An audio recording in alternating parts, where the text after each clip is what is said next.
देखो next chapter आज हम स्टार्ट करेंगे असेसमेंट एंड ऑडिट।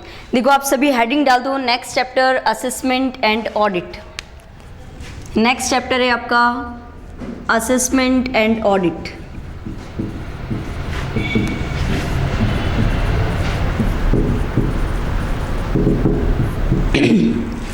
देखो सबसे पहले आप सभी को ये पता होना चाहिए कि असेसमेंट वर्ड का क्या मीनिंग होता है। असेसमेंट वर्ड का क्या मीनिंग होता है? सेक्शन 2 सबसेक्शन 11 के अकॉर्डिंग अपने को यहाँ पर डेफिनेशनल पार्ट में डेफिनेशन बता रखी है। सेक्शन 2 सबसेक्शन 11 के अकॉर्डिंग असेसमेंट का मतलब होता है टैक्स लायबिलिटी का डिटर्मिनेशन करना। What is the meaning of the assessment? Assessment का मीनिंग होता है टैक्स लायबिलिटी का डिटर्मिनेशन करना, टैक्स लायबिलिटी का निर्धारण करना। यहाँ पर टैक्स लायबिलिटी को डिटरमाइन करना क्या कहलाता है? असेसमेंट कहलाता है। देखो असेसमेंट कितने प्रकार के होते हैं, how many types of assessment can be done. देखो फर्स्टली वी विल डिस्कस कि एक तो होता है सेल्फ असेसमेंट, रीअसेसमेंट, और कौन सा असेसमेंट हो सकता है? प्रोविजनल असेसमेंट, और कौन सा असेसमेंट हो सकता है यहाँ पर? Scrutiny assessment, summary assessment. तो there are various assessment which can be done for the determination of the tax liability. Tax liability का डिटर्मिनेशन करने के लिए बहुत सारे असेसमेंट होते हैं। देखो सबसे पहले असेसी को सेल्फ असेसमेंट दिया जाता है। सबसे पहले असेसी को क्या दिया जाता है? सेल्फ असेसमेंट दिया जाता है, जिसमें वो सेल्फ का मतलब खुद एक बार क्या करता है? असेस करता है। गुड्स और सर्विसेज का जो सप्लाई किया है उसका वैल्यू वो खुद कंप्यूट करता है और उस पर वो टैक्स कैलकुलेट करता है और रिटर्न फाइल करता है। कौन से सेक्शन में? सेक्शन 39 के अंदर वो अपना रिटर्न भी फाइल कर देता है। सेल्फ असेसमेंट, सबसे पहले असेसी को अपन क्या देते हैं? सेल्फ असेसमेंट देते हैं। सेल्फ असेसमेंट में क्या करता है असेसी? वो असेसी खुद यहाँ पर अपनी टैक्स लायबिलिटी कंप्यूट करके अपना रिटर्न फाइल कर देगा। कंप्लीट है। बट अगर उसने जो यहाँ पर सेल्फ असेसमेंट किया है तो ऐसा है क्या कि एक बार असेसी ने असेसमेंट कर दिया उसके बाद डिपार्टमेंट उसको हाँ कर देगा, डिपार्टमेंट उसको चेक नहीं करेगा? देखो ऐसा नहीं होता है। कभी भी अगर असेसी सेल्फ असेसमेंट करता है, असेसी खुद यहाँ पर अपना टैक्स लायबिलिटी डिटरमाइन करता है और उसके बाद रिटर्न फाइल करता है, तो ऐसा नहीं है कि डिपार्टमेंट उसको वापस से चेक ना करे। आपने जो यहाँ पर सेल्फ असेसमेंट किया है, डिपार्टमेंट के पास वो असेसमेंट जाता है और डिपार्टमेंट उसको क्या करता है? चेक करता है, वेरीफाई करता है, करेक्टनेस को चेक करता है, वेरीफाई करेगा आपके रिटर्न को कि आपने रिटर्न में जो भी इंफॉर्मेशन फिल करी है वो सारी सही है या नहीं है। क्लियर है? अगर यहाँ पर अगर आपके रिटर्न को वेरीफाई करने के बाद उसमें लगता है डिपार्टमेंट को कि नहीं यार इसमें तो कुछ डिस्क्रिपेंसी है, कुछ कमी है, इसमें कुछ सही कैलकुलेशन नहीं की गई है, या गुड्स का जो वैल्यू लिया है वो सही नहीं है, या गुड्स के ऊपर जो रेट ऑफ जीएसटी लगना चाहिए था वो सही नहीं है, तो डिपार्टमेंट क्या कर सकता है? स्क्रूटनी कर सकता है, आपका स्क्रूटनी असेसमेंट कर सकता है। कंप्लीट है। तो फर्स्ट हमने अभी बात करी कौन से असेसमेंट की? सेल्फ असेसमेंट की, जिसमें असेसी खुद अपना टैक्स लायबिलिटी क्या करेगा? डिटरमाइन करेगा और यहाँ पर टैक्स कंप्यूट करके गवर्नमेंट के अकाउंट में जमा कराएगा और वहाँ पर अपना रिटर्न फाइल करेगा। कंप्लीट है। तो सेकंड असेसमेंट पे आते हैं। सेकंड असेसमेंट पे हम आते हैं प्रोविजनल असेसमेंट। सेकंड असेसमेंट अपना कौन सा है? Provisional assessment. देखो what is the meaning of provision? Provisional word का क्या मीनिंग है? प्रोविजनल वर्ड का मीनिंग होता है एक estimated based assessment. Provisional assessment का क्या मतलब होता है? एक एस्टिमेटेड बेस्ड असेसमेंट। देखो कभी कभी क्या होता है, जो भी टैक्सेबल पर्सन है जो गुड्स और सर्विसेज का सप्लाई कर रहा है, अगर उसे गुड्स और सर्विसेज का वैल्यू वो करेक्टली डिटरमाइन नहीं कर पा रहा है कि what is the exact value of the taxable goods और सर्विसेज, उसको समझ में नहीं आ रहा है कि एग्जैक्ट इसका क्या वैल्यू रहेगा इस गुड्स और सर्विसेज का, या इन गुड्स और सर्विसेज पर किस रेट से ड्यूटी चार्ज होगा। Means taxable person is enable to determine the value of the goods और सर्विसेज और the rate of tax applicable on such goods और services. Then in such case वो taxable person क्या कर सकता है, रिक्वेस्ट कर सकता है। किससे रिक्वेस्ट करेगा, डिपार्टमेंट से, जीएसटी कमिश्नर को रिक्वेस्ट करेगा कि मेरा आप एक बार तो प्रोविजनल बेसिस पर असेसमेंट कर दो और उसके बाद हम क्या कर लेंगे, फाइनल असेसमेंट कर लेंगे। यानी फाइनल जब गुड्स का वैल्यू पता चलेगा या फाइनली उस रेट पर, उस गुड्स के ऊपर या सर्विसेज के ऊपर क्या टैक्स का रेट लगेगा वो डिटरमाइन अगर एक बार हो जाएगा तो उसके बाद क्या हो जाएगा, उसका फाइनल असेसमेंट कर दिया जाएगा। देखो क्या ज़रूरी है क्या, टैक्सेबल पर्सन ने रिक्वेस्ट किया डिपार्टमेंट को, डिपार्टमेंट उसकी रिक्वेस्ट को एक्सेप्ट कर ले, वेदर इट इज़ नेसेसरी। देखो ऐसा ज़रूरी नहीं है, अगर कोई भी असेसी डिपार्टमेंट से रिक्वेस्ट करता है प्रोविजनल असेसमेंट के लिए तो ज़रूरी नहीं है कि डिपार्टमेंट उसको दे। अगर डिपार्टमेंट को लगता है कि there is a sufficient reason behind this कि एक्चुअल में गुड्स का वैल्यू डिटर्मिनेबल नहीं है, एक्चुअल में सर्विसेज का वैल्यू डिटर्मिनेबल नहीं है, या एग्जैक्टली अपन उसके ऊपर जो जीएसटी का रेट है वो डिटरमाइन नहीं कर पा रहे हैं, then in such case the department will allow for the provisional assessment. तो उस केसेस में डिपार्टमेंट क्या करता है, प्रोविजनल असेसमेंट के लिए यहाँ पर आपको अलाउ कर सकता है। देखो एक और बात, देखो यहाँ पर ऐसा है क्या, टैक्सेबल पर्सन ने तो रिक्वेस्ट करी, मान लेते हैं 1 जनवरी 2018 को असेसी ने रिक्वेस्ट करी कि आप मेरा प्रोविजनल बेसिस पे असेसमेंट कर दें। डिपार्टमेंट उसको कभी भी रिप्लाई करे चलेगा, या डिपार्टमेंट का भी ड्यूटी है कि उसको एक प्रेस्क्राइब्ड टाइम लिमिट के अंदर क्या करना होगा, रिप्लाई करना होगा। बिल्कुल डिपार्टमेंट प्रोविजनल असेसमेंट के लिए हाँ कर रहा है या प्रोविजनल असेसमेंट के लिए मना कर रहा है, उसने एप्लीकेशन को, प्रोविजनल असेसमेंट की एप्लीकेशन को एक्सेप्ट किया है या रिजेक्ट किया है, उसको यहाँ पर टाइम बिंग आंसर देना होगा। क्लियर है, what is the time limit of giving the answer. Time limit क्या है, देखो असेसी ने जिस डेट पर रिक्वेस्ट करी है उसके विद इन द 90 डेज, कितने दिन में, 90 दिन के अंदर यहाँ पर डिपार्टमेंट क्या कर देगा, रिप्लाई कर देगा असेसी को कि उसका प्रोविजनल असेसमेंट पॉसिबल है या नहीं है। क्लियर है, तो डिपार्टमेंट कितने दिन में रिप्लाई कर रहा है, department will give the reply within the 90 days from the date of the receipt of application for the provisional assessment. Provisional assessment के लिए जिस डेट पर एप्लीकेशन आई है उसके 90 दिन के अंदर यहाँ पर डिपार्टमेंट रिप्लाई कर देगा कि प्रोविजनल असेसमेंट पॉसिबल है भी या नहीं है। देखो प्रोविजनल असेसमेंट में क्या हो गया, ठीक है, मान लेते हैं कि डिपार्टमेंट ने एक्सेप्ट कर लिया कि उसका प्रोविजनल असेसमेंट हो जाएगा, ठीक है ना, डिपार्टमेंट ने उसकी रिक्वेस्ट को एक्सेप्ट कर लिया और डिपार्टमेंट ने असेसी को बोल दिया ठीक है आपका प्रोविजनल असेसमेंट हो जाएगा। तो प्रोविजनल असेसमेंट का मतलब तो एक एस्टिमेटेड बेस्ड असेसमेंट है, यानी आपने एक बार एस्टिमेटेड बेसिस पे क्या कर दिया, टैक्स गवर्नमेंट के अकाउंट में जमा करा दिया। मान लेते हैं एस्टिमेटेड वैल्यू के बेसिस पर आपने 1 लाख रुपीज़ गवर्नमेंट के अकाउंट में डिपॉजिट करवा दिया, बट ज़रूरी है क्या कि फाइनल असेसमेंट में प्रोविजनल असेसमेंट से कम टैक्स आएगा, या ऐसा भी तो हो सकता है ना कि प्रोविजनल असेसमेंट में आपने केवल 1 लाख रुपीज़ का टैक्स दिया, जबकि एक्चुअल में जिस डेट पर आपका फाइनल असेसमेंट हुआ तब पता चला कि आपको 1,20,000 का टैक्स पे करना था। मीन्स एक्चुअल टैक्स लायबिलिटी आपकी 1,20,000 अराइज होती है, एक्चुअल टैक्स लायबिलिटी जब अपन क्या कर रहे हैं, फाइनल असेसमेंट कर रहे हैं, ठीक है। तो उस टाइम अगर वो टैक्स देने से मना कर दे तो गवर्नमेंट को क्या चाहिए, पहले से ही श्योरिटी चाहिए।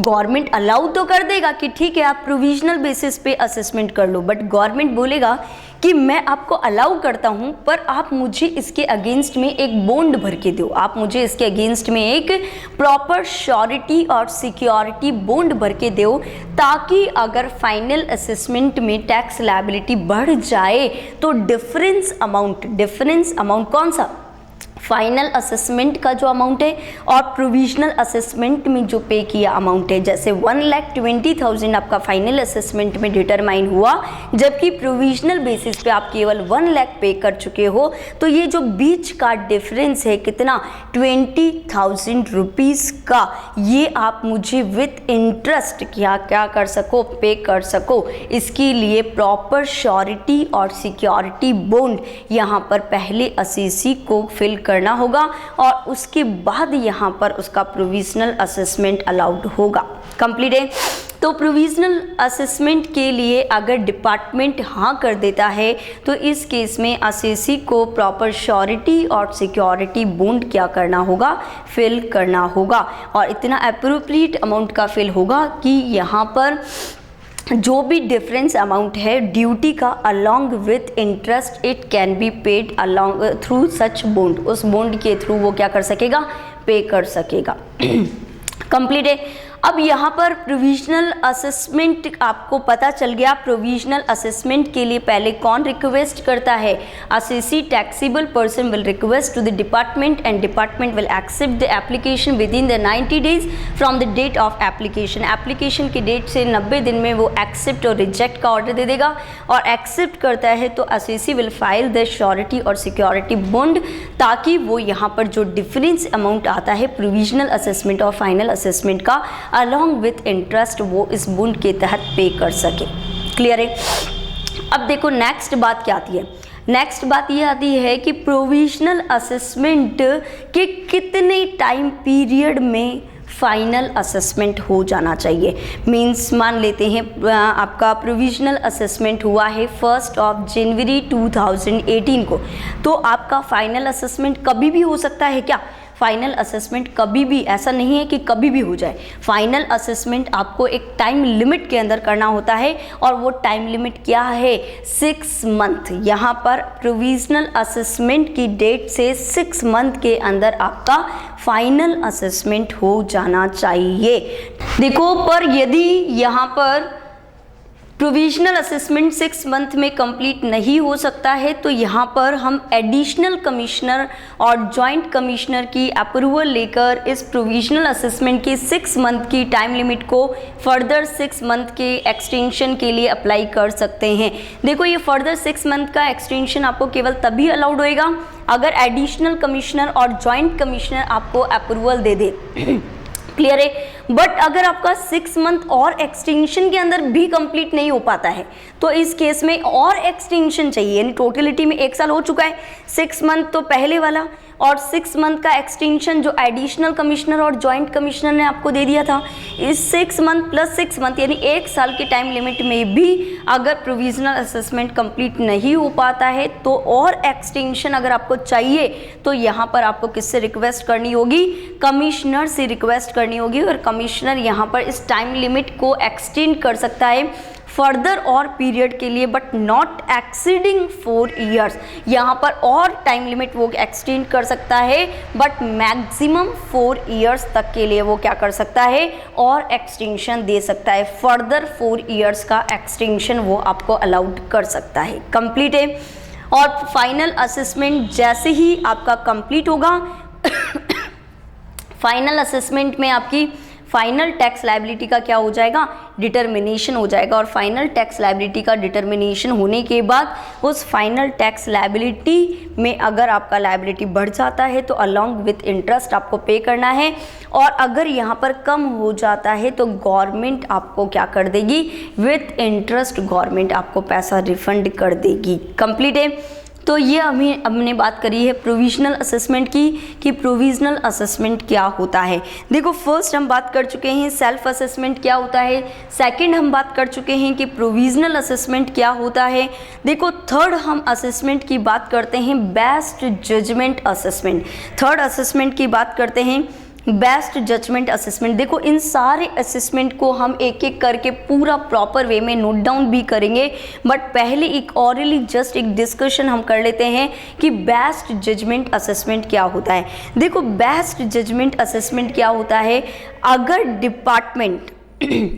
डिपार्टमेंट बेस्ट जजमेंट यानी उसकी बेस्ट जजमेंट, यानी डिपार्टमेंट के पास जो अवेलेबल इंफॉर्मेशन है, अवेलेबल डॉक्यूमेंट्स है, उसके बेसिस पर, डिपार्टमेंट के पास जो अवेलेबल इंफॉर्मेशन है, डॉक्यूमेंट्स है, उसके बेसिस पर और अपने नॉलेज एक्सपीरियंस को यूटिलाइज करके यहाँ पर ड्यू केयर के साथ अगर कोई असेसमेंट किया जाता है तो उसे क्या बोला जाता है? बेस्ट जजमेंट असेसमेंट बोला जाता है। यानी बेस्ट जजमेंट का मतलब डिपार्टमेंट उसके बेस्ट जजमेंट के बेसिस पर, यानी उसके पास जो अवेलेबल इंफॉर्मेशन है, अवेलेबल डॉक्यूमेंट्स है, उनके बेसिस पर ड्यू केयर करके यहाँ पर क्या करेंगे? वो डिपार्टमेंट असेसी का असेसमेंट करते हैं। उसे क्या कहा जाता है? बेस्ट जजमेंट असेसमेंट कहा जाता है। देखो बेस्ट जजमेंट असेसमेंट किन केसेस में होता है? बेस्ट जजमेंट असेसमेंट 2 केसेस में होता है। कितने केसेस में होता है? 2 केसेस में। फर्स्ट होता है नॉन फाइलर के केस में। फर्स्ट कौन से केस में होता है? Non filers. नॉन फाइलर्स का क्या मतलब होता है? नॉन फाइलर्स का मतलब होता है कि the person who is liable to file the return but he didn't file his return. समझ में आता है? अगर यहाँ पर कोई पर्सन जो रिटर्न फाइल करने के लिए लायबल है बट उसने अपना रिटर्न फाइल नहीं किया है तो इस केस में यहाँ पर क्या होगा? डिपार्टमेंट पहले उसको एक नोटिस भेजता है सेक्शन 46 के अंतर्गत। अगर सेक्शन 46 का नोटिस भेज दिया उसके बाद भी उसने सेक्शन 39 और सेक्शन 45 में जो यहाँ पर रिटर्न फाइल करना था वो रिटर्न उसने फाइल नहीं किया तो उसके बाद डिपार्टमेंट के पास जो अवेलेबल इंफॉर्मेशन है, डॉक्यूमेंट्स है, उसके बेसिस पे डिपार्टमेंट खुद उसका टैक्स लायबिलिटी क्या कर देगा? कंप्यूट करेगा और उसका असेसमेंट करेगा। कंप्लीट है। सेकंड बेस्ट जजमेंट असेसमेंट कब हो सकता है? हमने फर्स्ट अभी ने बात करी कि बेस्ट जजमेंट असेसमेंट 2 केसेस में पॉसिबल है। फर्स्ट अपना है नॉन फाइलर्स के केस में। नॉन फाइलर्स का मतलब क्या है? कि उसने रिटर्न फाइल नहीं किया। Even the department issue the notice to such assessee, department ने उस असेसी को नोटिस भी इशू कर दिया, उसके बावजूद भी उसने यहाँ पर रिटर्न फाइल नहीं किया है तो इस केस में यहाँ पर क्या होगा? बेस्ट जजमेंट असेसमेंट होगा। देखो सेकंड केस है डिफॉल्टर्स के केस में। डिफॉल्टर का क्या मतलब है? Means unregistered person. डिफॉल्टर्स का क्या मीनिंग है यहाँ पर? Unregistered person. देखो अनरजिस्टर्ड पर्सन के केस में कैसे बेस्ट जजमेंट असेसमेंट होगा? अगर डिपार्टमेंट को लगता है कि ये पर्सन रजिस्ट्रेशन के लिए लायबल तो है पर इसने जानबूझ के रजिस्ट्रेशन नहीं करवाया। क्यों नहीं करवाया? क्योंकि इसको लग रहा है कि मैं रजिस्ट्रेशन करवा लूँगा तो मेरी टैक्स लायबिलिटी आएगी, मुझे रिटर्न फाइल करना पड़ेगा, इतने सारे कंप्लायंसेस करने पड़ेंगे। तो इन सब से बचने के लिए उसने क्या किया? अपना रजिस्ट्रेशन ही नहीं कराया जीएसटी में। उसने जीएसटी में अपना रजिस्ट्रेशन ही नहीं कराया, जबकि वो रजिस्ट्रेशन करवाने के लिए लायबल है। उसका जो एग्रीगेट टर्नओवर है वो 20 लाख से एक्सीड है या फिर वो इंटर स्टेट सप्लाई करता है या कंपलसरी रजिस्ट्रेशन उसके ऊपर है सेक्शन 24 के अंतर्गत, बट उसने अपना रजिस्ट्रेशन नहीं करवा रखा है। मीन्स वो टैक्स की क्या कर रहा है? एक तरीके से चोरी कर रहा है।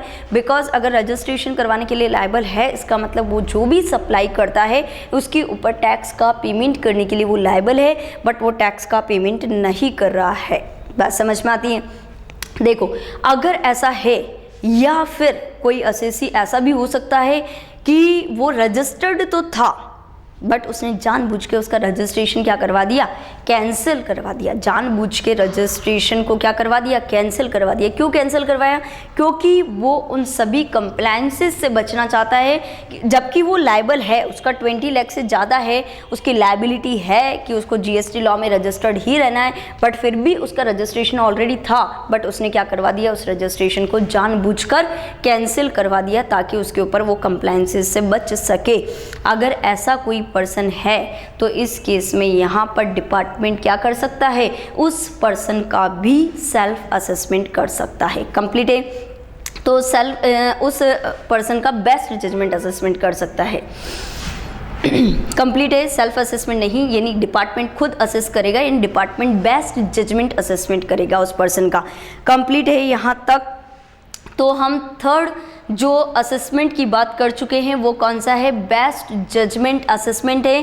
बेस्ट जजमेंट असेसमेंट में डिपार्टमेंट खुद क्या करता है? उसका असेसमेंट करता है। कंप्लीट है? देखो अब अपन एक एक असेसमेंट, सबसे पहले आप असेसमेंट की डेफिनेशन को हम नोट डाउन करेंगे। सेकंड, सेल्फ असेसमेंट क्या होता है वो सेक्शन 59 में बता रखा है। देखो यहाँ पर असेसमेंट की जो सेक्शन है वो सेक्शन नंबर 59 से लेके सेक्शन नंबर 64 तक बता रखे हैं। कहाँ तक?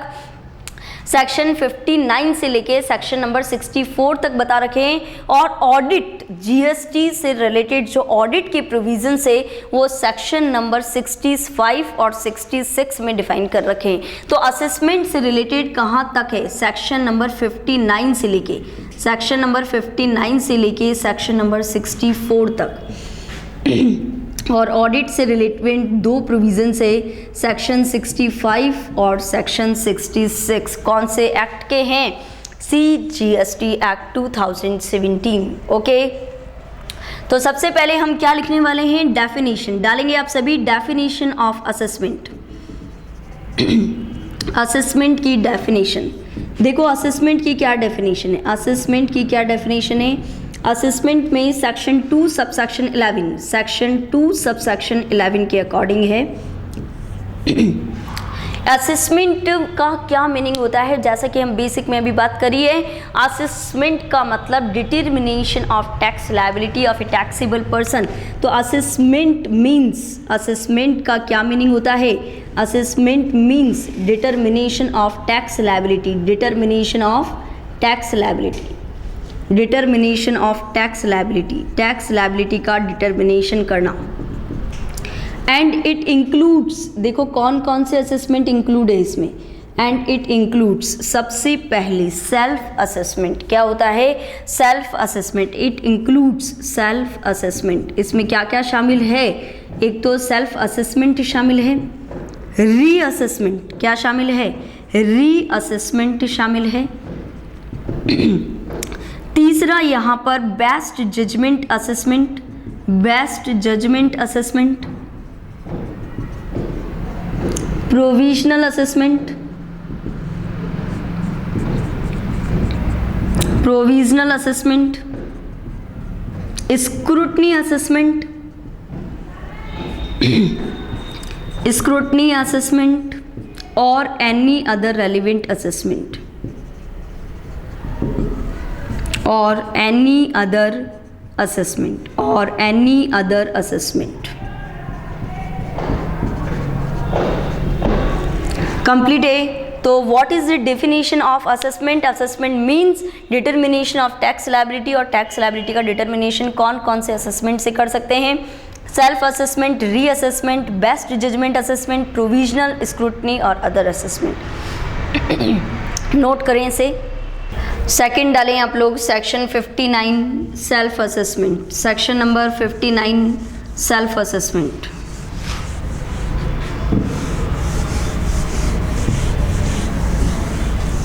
Section number 59 self assessment.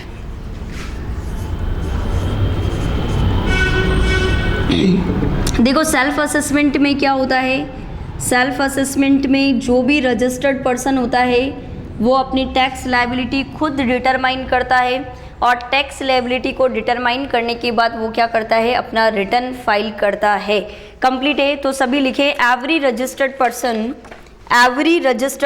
Self assess. प्रत्येक रजिस्टर्ड पर्सन क्या करेगा? यहाँ पर सेल्फ असेसमेंट करेगा। तो every registered person shall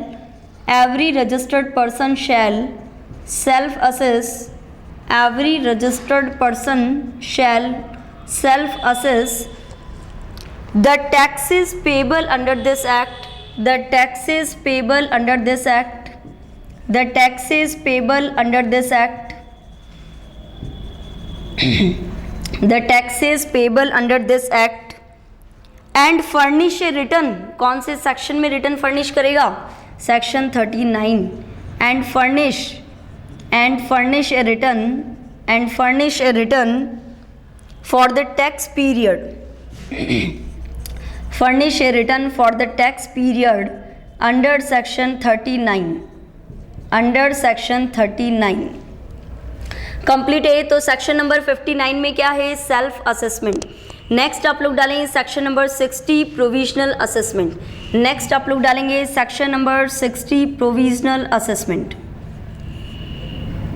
section number 60 provisional assessment. देखो प्रोविजनल असेसमेंट जैसा कि हम पहले भी बात कर चुके हैं, इसमें एस्टिमेटेड बेस्ड असेसमेंट होता है। इसमें यहाँ पर एस्टिमेटेड बेसिस पर यहाँ पर क्या किया जाता है, टैक्स कंप्यूट करके गवर्नमेंट के अकाउंट में डिपॉजिट करवाया जाता है और डिफरेंशियल ड्यूटीज़ के लिए एक सिक्योरिटी और श्योरिटी बॉन्ड फाइल किया जाता है। तो प्रोविजनल असेसमेंट में सबसे पहले सेक्शन 60 सबसेक्शन 1 डालेंगे। Section 60 subsection 1, section 60 subsection 1, where a taxable person is unable, where a taxable person is unable to determine the value of goods or services, the value of goods or services or both, the value of the goods or services or both, the value of goods or services or both, and or the rate of tax is not known, or the rate of tax is not known, tax rate नहीं पता, then in such case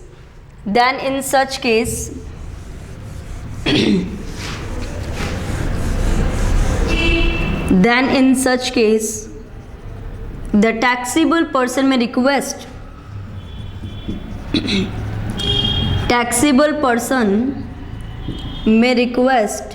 to the department for provisional assessment,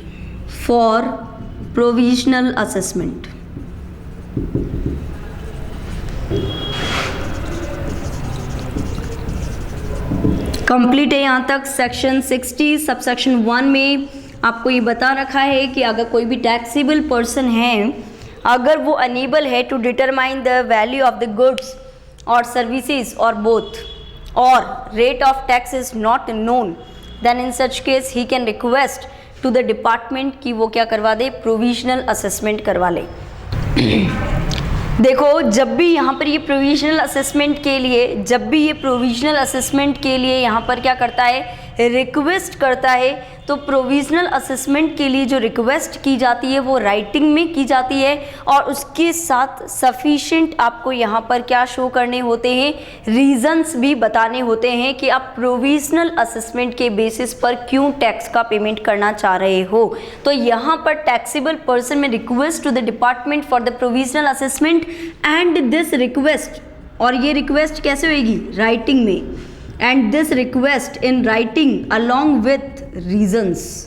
आपको यहाँ पर writing में request आएगी और साथ में क्या शो करना होगा, रीजंस स्पेसिफाइड करने होंगे कि आप प्रोविजनल बेसिस पर क्यों टैक्स का पेमेंट करना चाह रहे हो। क्लियर है। अब यहाँ पर डिपार्टमेंट कितने दिन में रिप्लाई कर देगा, डिपार्टमेंट 90 डेज में, डिपार्टमेंट को जब से एप्लीकेशन रिसीव होगी उसके 90 डेज में यहाँ पर क्या कर देगा, वो अलाउ कर देगा कि आप क्या कर सकते हो, प्रोविजनल बेसिस पर टैक्सेस का पेमेंट कर सकते हो। तो नेक्स्ट लाइन से लिखें, the proper officer shall pass an order, the proper officer shall pass an order, proper officer shall pass an order कितने दिन में पास करेगा, 90 दिन में। Proper officer shall pass an order within 90 days, from the date of receipt of application, from the date of receipt of application. Application receive होने के 90 दिन के अंदर यहाँ पर क्या कर देगा, डिपार्टमेंट ऑर्डर पास कर देगा और उसे अलाउ कर देगा कि वो यहाँ पर क्या कर सकता है, प्रोविजनल बेसिस पर टैक्सेस का पेमेंट कर सकता है। From the date of receipt of application in which allow the payment of taxes on provisional basis, जिसमें वो अलाउ करेगा कि आप यहाँ पर प्रोविजनल बेसिस पर टैक्सेस का पेमेंट कर सकते हैं। कंप्लीट है सेक्शन 60 सबसेक्शन 2, जिसमें आपको बताना है कि कि अगर टैक्सेबल पर्सन प्रोविजनल बेसिस पर टैक्सेस का पेमेंट करता है तो उसके अगेंस्ट में बॉन्ड एग्जीक्यूट करेगा। तो यहाँ पर section 60 subsection 2 execution of bond by taxable person, execution of bond by taxable person, execution of bond by taxable person. देखो प्रोविजनल बेसिस पे कभी भी अगर आप टैक्सेस का पेमेंट करते हो तो यहाँ पर जो टैक्सेबल पर्सन है उसी श्योरिटी और सिक्योरिटी बॉन्ड फाइल करना होगा, ताकि फाइनल असेसमेंट में अगर ड्यूटी लायबिलिटी ज़्यादा आती है तो जो डिफरेंस अमाउंट है प्रोविजनल और यहाँ पर फाइनल असेसमेंट की ड्यूटी का वो पे कर सके। क्लियर है? तो execution of bond by taxable person, payment of tax on the provisional basis, payment of tax on provisional basis, payment of tax on provisional basis can be allowed, can be allowed, can be allowed, can be allowed if the taxable person execute, if the taxable person execute bond, अगर taxable person क्या execute कर दे, bond execute कर दे in the prescribed form, इसका proper यहाँ पर prescribed form है, उसी form में आपको फाइल करना है। इस बॉन्ड को श्योरिटी और सिक्योरिटी बॉन्ड कहा जाता है। क्लियर है? एंड बाय दिस बॉन्ड, और इस बॉन्ड के तहत डिफरेंशियल ड्यूटी रिकवर की जा सकती है। By this bond the differential amount of duty, differential amount of duty can be recovered। Complete है? तो सेक्शन 60 सबसेक्शन 2 में अपने को बॉन्ड एग्जीक्यूट करना है। टैक्सेबल पर्सन जो भी यहाँ पर प्रोविजनल असेसमेंट करना चाह रहा है तो वो यहाँ पर क्या करेगा, बॉन्ड एग्जीक्यूट करेगा। नेक्स्ट आप डालेंगे सेक्शन 60 सबसेक्शन 3। देखो 60 सबसेक्शन 3 आपको ये बताएगा कि ये जो प्रोविजनल असेसमेंट है वो कितने टाइम लिमिट में कंप्लीट हो जाना चाहिए। जैसा कि हम ऑलरेडी डिस्कस कर चुके हैं कि जो भी प्रोविजनल असेसमेंट है वो विद इन द 6 मंथ आपका कंप्लीट हो जाना चाहिए। जब से आपका प्रोविजनल असेसमेंट का ऑर्डर आया है उसके विद इन द 6 मंथ आपका प्रोविजनल असेसमेंट कंप्लीट हो जाना चाहिए। बट अगर आपको एक्सटेंशन चाहिए तो you can request to the additional commissioner और जॉइंट कमिश्नर, और उनके अप्रूवल से आपको 6 मंथ का फर्दर एक्सटेंशन और अलाउड हो सकता है। और उसके बाद भी एक्सटेंशन चाहिए तो you have to apply to the commissioner, और कमिश्नर आपको फर्दर 4 इयर्स का क्या कर सकता है, एक्सटेंशन अलाउड कर सकता है। क्लियर है?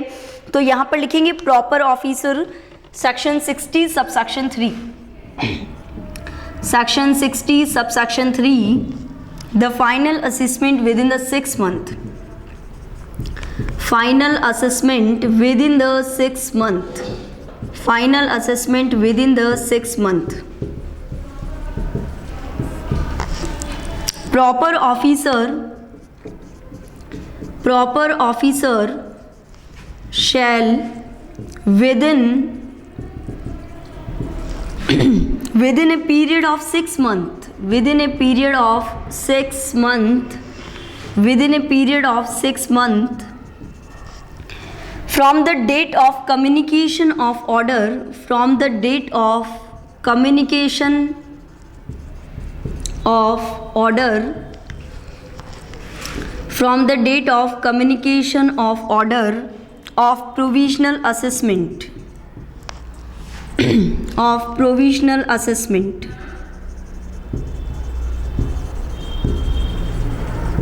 will complete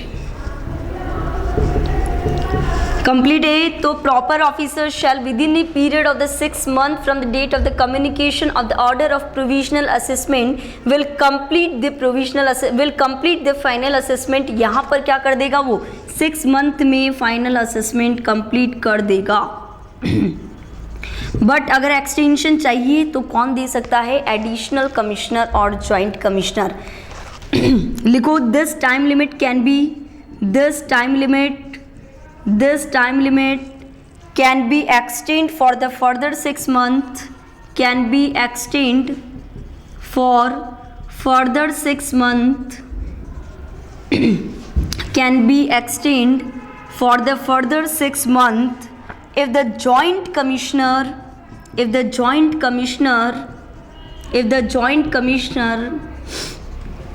or additional commissioner approved, if joint commissioner or additional commissioner approved,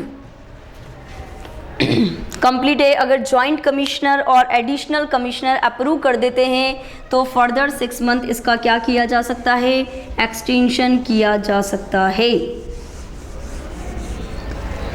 देखो नेक्स्ट इसी में this time limit can be extended. This time limit अगर आपको इस 6 month जो फर्दर 6 में एक्सटेंशन हुआ है उससे और ज़्यादा फर्दर पीरियड का एक्सटेंशन चाहिए तो अपने को किसको अप्लाई करना पड़ेगा, कमिश्नर को अप्लाई करना होगा। तो this time limit can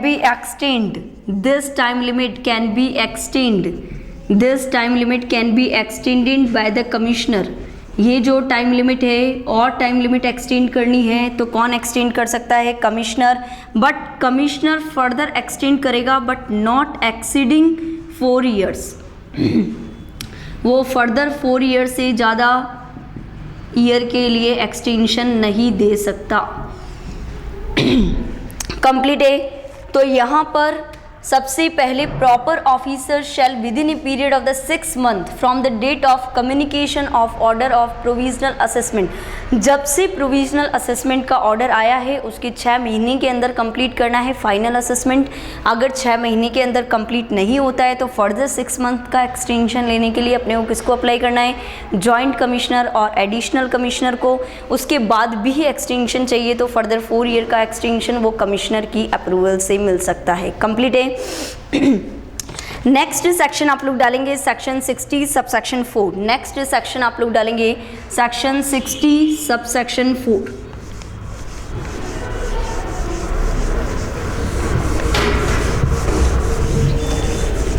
next section है सेक्शन 60 सबसेक्शन 4।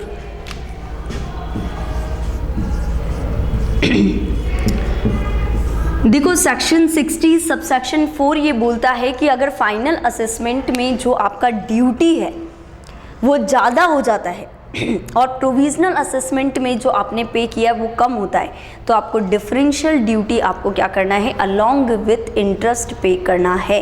क्लियर है। तो सेक्शन 60 सबसेक्शन 4 आप लोग डालेंगे interest payable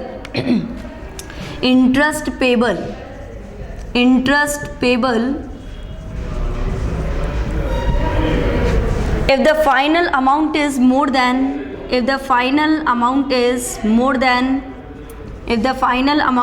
more than provisional assessment provisional assessment में जो आपने ड्यूटी पे करी है उससे ज़्यादा है।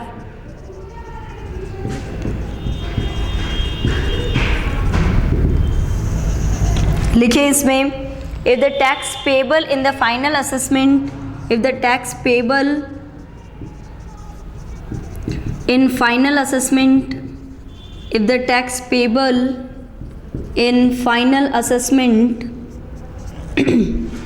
is higher than tax paid in provisional assessment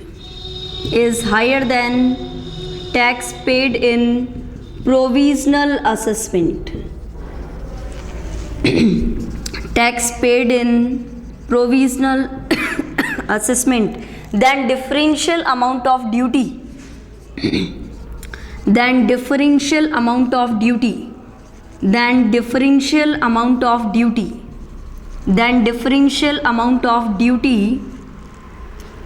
will be paid along with interest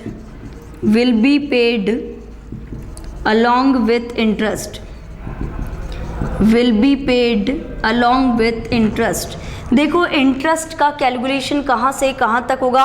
interest का कैलकुलेशन आपका जो ड्यू डेट था उसके नेक्स्ट डे से till the date of actual payment. तो लिखो next the time limit of interest calculation, आपके interest का कैलकुलेशन कहाँ से कहाँ तक होगा।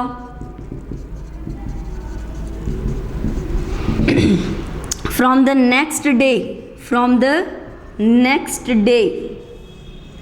of due date of payment of taxes, due date of payment of taxes till date of actual payment.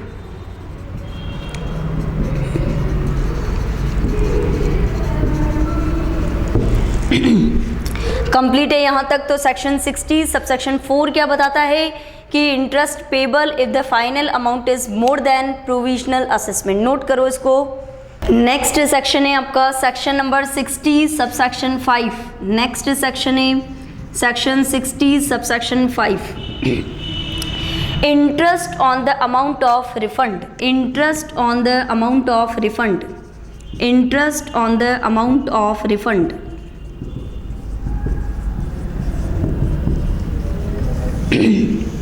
देखो, अगर आपने प्रोविजनल असेसमेंट में मान लेते हैं 1 लाख रुपीज़ पे कर दिया और जब आपका फाइनल असेसमेंट हुआ तो पता चला आपको केवल 80,000 ही पे करना था, मीन्स आपने ज़्यादा पे कर दिया, तो you will apply for the refund. और गवर्नमेंट जब रिफ़ंड आपको देगी तो रिफ़ंड का जो कैलकुलेशन है वो इंटरेस्ट सहित होगा। कंप्लीट है। तो रिफ़ंड जो गवर्नमेंट देती है वो अलॉन्ग विथ इंटरेस्ट देती है और इंटरेस्ट का जो कैलकुलेशन होता है वो सेक्शन नंबर 56 के अकॉर्डिंग होता है। क्लियर है।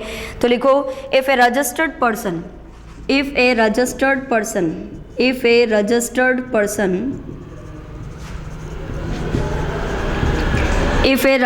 person paid excess tax, अगर कोई रजिस्टर्ड पर्सन एक्सेस टैक्स का पेमेंट कर देता है इन प्रोविजनल असेसमेंट में, in provisional assessment, then in such case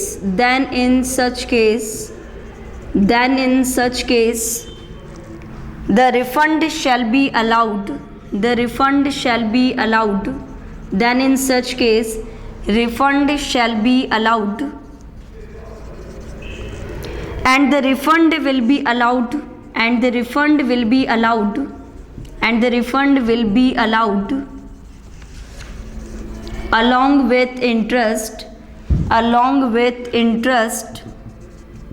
under section 56 and the refund will be allowed along with interest under section 56।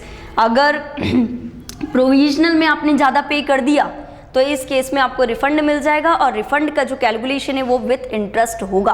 Complete है यहाँ तक। तो सेक्शन नंबर 60 सबसेक्शन 5 आपका कंप्लीट है। सेक्शन 60 पूरा कंप्लीट है, नोट करें इसे।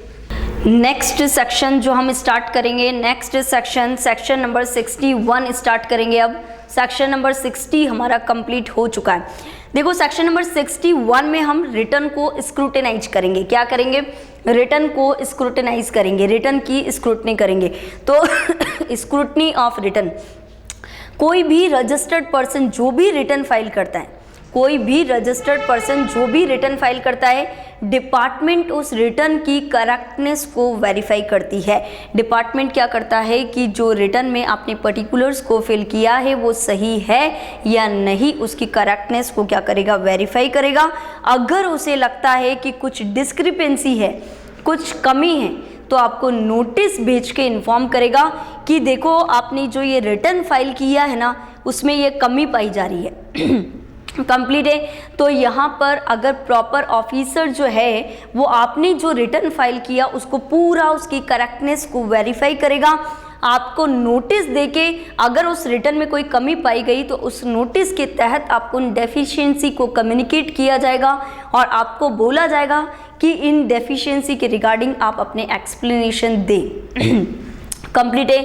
तो जैसे ही नोटिस पहुंचता है एक प्रेस्क्राइब टाइम पीरियड उसमें स्पेसिफाइड होता है, उस टाइम लिमिट में आपको एक्सप्लेनेशन देने होते हैं और रजिस्टर्ड पर्सन ने जो एक्सप्लेनेशन दिए हैं, रजिस्टर्ड पर्सन ने उस टाइम लिमिट में जो एक्सप्लेनेशन दिए हैं, अगर डिपार्टमेंट को लगता है कि इट इज़ सेटिस्फैक्ट्री, ये सही है और डिपार्टमेंट उस चीज़ से भी क्या हो जाता है, उन एक्सप्लेनेशन से सेटिस्फाइड हो जाता है, तो यहाँ पर डिपार्टमेंट उस मैटर को वहीं क्लोज कर देगा। बट बट अगर डिपार्टमेंट को लगता है कि नहीं इसमें तो कमी है और इसने जो एक्सप्लेनेशन दिए हैं उससे भी डिपार्टमेंट सेटिस्फाइड नहीं होता है, तो डिपार्टमेंट ऑडिट और इन्वेस्टिगेशन का ऑर्डर दे सकता है। क्लियर है? तो सेक्शन 61 डालें आप सभी। Section 61 scrutiny of return. Section 61 scrutiny of return.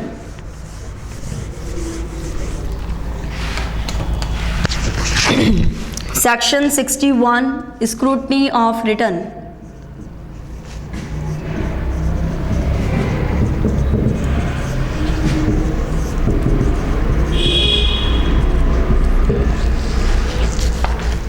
लिखेंगे इसमें सबसे पहले section 61 subsection 1। Section 61 subsection 1, proper officer may scrutinize. The proper officer may scrutinize. Proper officer क्या कर सकता है? स्क्रूटनाइज कर सकता है the return and related particulars. The return and related particulars, the written and related particulars furnished by the registered person, furnished by registered person।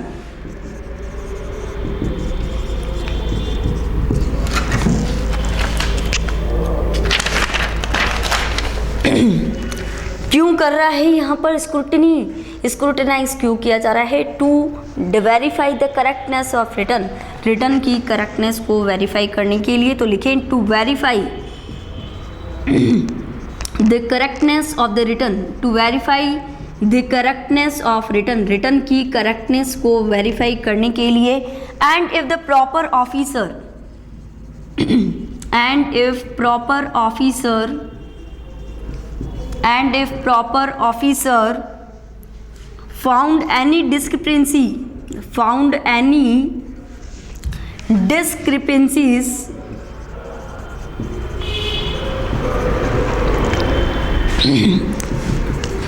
then it will inform to the registered person, then it will inform to the registered person, then it will inform to the registered person by the way of notice. कैसे inform होगा? Notice के तहत उसे क्या दिया जाएगा? Notice. और क्या मांगे जाएंगे? उसे seek the explanation and seek explanation and seek explanation. और उसे कहा जाएगा इसके रिगार्डिंग प्रॉपर वो क्या करे? एक्सप्लेनेशन दे। नेक्स्ट आप लोग सेक्शन 61 सबसेक्शन 2 देखो। सेक्शन 61 सबसेक्शन 2 में if the explanation is found acceptable, if the explanation is found acceptable, जो भी एक्सप्लेनेशन दिए जाते हैं अगर वो एक्सेप्टेबल होते हैं, then no further action will be taken, then no further action will be taken, no further action will be taken, कोई फर्दर एक्शन नहीं लिया जाएगा। कंप्लीट है, पहले यहां तक नोट करें। नेक्स्ट सेक्शन 61 सबसेक्शन 3 डालें आप लोग। Section 61 subsection 3। सेक्शन 61 सबसेक्शन 3 देखो, आपने जो एक्सप्लेनेशन दिए हैं अगर it is not found acceptable to the department, तो डिपार्टमेंट क्या करेगा? आपको स्क्रूटनी यहाँ पर ऑडिट और इंस्पेक्शन का क्या कर सकता है? ऑर्डर दे सकता है। तो सेक्शन 61 सबसेक्शन 3, सेक्शन 61 सबसेक्शन 3 लिखें। If the explanation is not found acceptable, if the explanation is not found acceptable, if the explanation is not found acceptable, अगर एक्सप्लेनेशन एक्सेप्टेबल नहीं होते हैं, then the audit or inspection, then audit comma inspection comma notice can be given, can be ordered by proper officer, by proper officer. Complete है। देखो ये जो registered person है वो एक्सप्लेनेशन कितने दिन में देगा? ये जो रजिस्टर्ड पर्सन है उसे अपने एक्सप्लेनेशन 30 दिन के अंदर देने होंगे। ठीक है, तो ये लाइन भी लिख सकते हैं, explanation must be given with in the 30 days. ये जो एक्सप्लेनेशन दिया जा रहा है ये एक्सप्लेनेशन कितने दिन में दे दिया जाना चाहिए? Explanation must be given with in the 30 days. Explanation 30 दिन के भीतर दे दिया जाना चाहिए। कंप्लीट है। तो सेक्शन 61 आपका कंप्लीट हो चुका है। सेक्शन 61 के अकॉर्डिंग आपका स्क्रूटनी ऑफ रिटन है, रिटन की स्क्रूटनी, यानी आपने जो रिटन फाइल किया है डिपार्टमेंट उसको क्या करेगा? वेरीफाई करेगा कि जो रिटन फाइल हुआ है वो सही है या नहीं है। अगर उसमें कोई भी कमी पाई जाती है तो यहाँ पर डिपार्टमेंट आपको इन्फॉर्म कर देगा, और डिपार्टमेंट को इन्फॉर्म करने के बाद department will seek the explanation. Department क्या करेगा? आपसे एक्सप्लेनेशन मांगेगा, और अगर आपने जो एक्सप्लेनेशन है वो दे दिए टाइम लिमिट में और डिपार्टमेंट को ये एक्सेप्टेबल होते हैं तो डिपार्टमेंट क्या कर देगा? यहाँ पर आपके अगेंस्ट में कोई फर्दर एक्शन नहीं लेगा। बट अगर डिपार्टमेंट को आपके जो भी एक्सप्लेनेशन है वो एक्सेप्टेबल नहीं होते हैं देन डिपार्टमेंट यहाँ पर क्या करेगा? आपके अगेंस्ट में ऑडिट और इंस्पेक्शन का ऑर्डर दे देगा। क्लियर है? नेक्स्ट सेक्शन की बात करते हैं, section 62 assessment of the non filers of return. जैसा कि हम पहले भी बात कर चुके हैं, यदि कोई पर्सन जो रिटर्न फाइल करने के लिए लायबल है और डिपार्टमेंट ने उसको नोटिस भी भेज दिया, रिमाइंड करवा दिया कि आपका रिटर्न पेंडिंग है, अभी तक नहीं आया, उसके बावजूद भी उस पर्सन ने यहाँ पर सेक्शन 39 और सेक्शन 45 जिसके अंदर रिटर्न फाइल करना है वो रिटर्न फाइल नहीं किया, तो इसके केस में डिपार्टमेंट के पास जो अवेलेबल इंफॉर्मेशन है, डॉक्यूमेंट से, उनके बेस्ट ड्यू केयर पे, एक्सपीरियंस पे वो क्या कर देंगे? असेसी का असेसमेंट कंप्लीट कर देंगे। कंप्लीट है तो लिखें सेक्शन 62 बेस्ट जजमेंट असेसमेंट। तो सेक्शन नंबर 62 आप सभी डालें, best judgement assessment. Section 62, section 62 है best judgement assessment.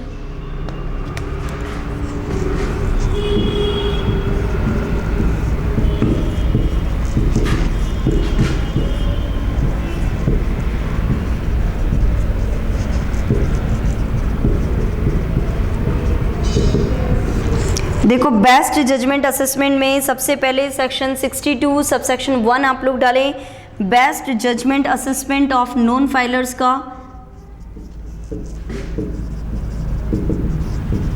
Best judgement assessment of non filers, best judgement assessment of non filers. देखो if the registered person fails, if the registered person fails to furnish the return under section 39 or section 45 even after the service of notice, even after service of notice, यानी notice भी serve कर दिया, even after the service of notice under section 46 then the proper officer may proceed, then proper officer may proceed, proper officer may proceed to assess the tax liability, to assess tax liability of such person, to assess the tax liability of such person to the best of its judgment, to the best of its judgment, to the best of its judgment, and assess the tax liability, and assess the tax liability, and assess the tax liability on the basis of all the relevant material, on the basis of all relevant material, on the basis of all the relevant material which is available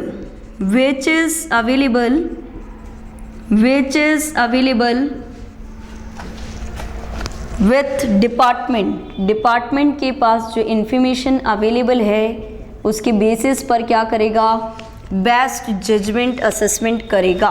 complete है। और ये जो assessment order है वो कितने time में complete करना है, विद इन द 5 years। तो नेक्स्ट पॉइंट डालें, this assessment order can be issued, this assessment order can be issued, this assessment order can be issued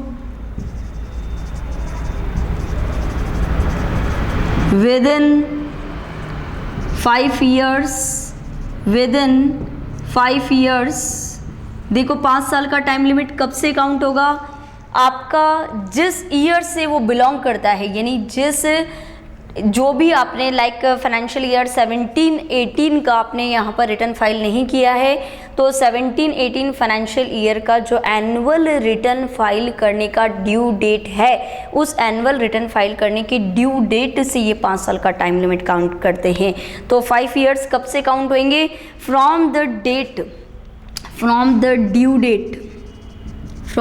due date of furnishing, from the due date of furnishing annual return for the financial year of which return is not filed, जिस financial year का return file नहीं हुआ है उस financial year का annual return file करने की due date से 5 साल के अंदर ये असेसमेंट ऑर्डर क्या हो जाना चाहिए, इशू हो जाना चाहिए। कंप्लीट है। तो सेक्शन 62 सबसेक्शन 1 आपका कंप्लीट है। नेक्स्ट आपका आएगा सेक्शन 62 सबसेक्शन 2। तो डालें आप लोग सेक्शन 62 सबसेक्शन 2। देखो इस केस में यहाँ पर ये बोलते हैं कि अगर आपने असेसमेंट ऑर्डर पास किया, यानी डिपार्टमेंट ने असेसमेंट ऑर्डर पास कर दिया कि आपके ऊपर इतना टैक्स लायबिलिटी आएगा, बट डिपार्टमेंट के असेसमेंट ऑर्डर आने के 30 दिन के अंदर, within the 30 days from the date of assessment order की डेट से 30 days में अगर असेसी खुद वैलिड रिटर्न फाइल कर दे, क्या कर दे, वैलिड रिटर्न फाइल कर दे, तो ये जो बेस्ट जजमेंट असेसमेंट है वो यहाँ पर क्या हो जाएगा, विड्रॉ हो जाएगा। क्योंकि डिपार्टमेंट क्या करता है, आप नहीं कर रहे हो तो उसका एक ऑर्डर दे देगा कि आपके घर पे एक नोटिस आ जाएगा कि हम अब आपका क्या कर रहे हैं, बेस्ट जजमेंट असेसमेंट कर रहे हैं और आपके अगेंस्ट में असेसमेंट ऑर्डर पास कर रहे हैं। तो जैसे ही यहाँ पर असेसमेंट ऑर्डर पास करा, उसके 30 दिन में अगर यहाँ पर असेसी ने, रजिस्टर्ड पर्सन ने खुद ने एक वैलिड रिटर्न फाइल कर दिया, तो इस केस में ये स्टैंड विड्रॉ, यानी ये जो बेस्ट जजमेंट असेसमेंट का जो ऑर्डर है वो विड्रॉ हो जाएगा, यानी उसके बाद ये बेस्ट जजमेंट असेसमेंट नहीं होगा। तो लिखो section 62 subsection 2, section 62 subsection 2, section 62 subsection 2। Best judgement assessment order shall stand withdraw. Best judgement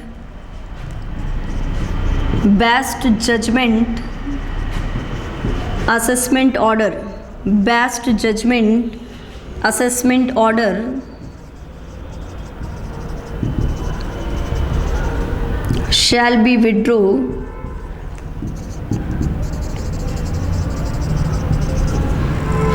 if the valid return furnished within the 30 days, if the valid return furnished within 30 days, अगर valid return क्या कर दिया, file कर दिया with in the 30 days of the service of assessment, जैसे ही assessment order सर्व हुआ उसके 30 दिन के अंदर यहाँ पर अगर वैलिड रिटर्न फाइल कर दिया तो ये जो बेस्ट जजमेंट असेसमेंट का जो ऑर्डर यहाँ पर डिपार्टमेंट ने इशू किया था कि इस असेसी का बेस्ट जजमेंट असेसमेंट कर दो, तो ये ऑर्डर जिस डेट पर इशू किया उसके 30 दिन में ही असेसी ने एक वैलिड रिटर्न फाइल कर दिया, तो उसके बाद इसका बेस्ट जजमेंट असेसमेंट नहीं होगा, वो विड्रॉ हो जाएगा। कंप्लीट है। तो आप लोगों का सेक्शन 62 भी कंप्लीट है, जिसमें बेस्ट जजमेंट असेसमेंट हो रहा है नॉन फाइलर्स का। नॉन फाइलर्स का मतलब जिनको रिटर्न फाइल करना तो ज़रूरी है, और जिन्होंने रिटर्न फाइल नहीं किया, और रिटर्न फाइल नहीं किया वो तो ठीक है, डिपार्टमेंट ने रिमाइंड करवा दिया उसके बाद भी रिटर्न फाइल नहीं किया, मीन्स डिपार्टमेंट ने सेक्शन 46 का जो नोटिस है वो भी इशू कर दिया, उसके बावजूद भी यहाँ पर क्या हुआ, रिटर्न फाइल नहीं हुआ, तो डिपार्टमेंट बेस्ट जजमेंट असेसमेंट का क्या कर सकता है, ऑर्डर दे सकता है। क्लियर है। तो पहले यहाँ तक नोट करें।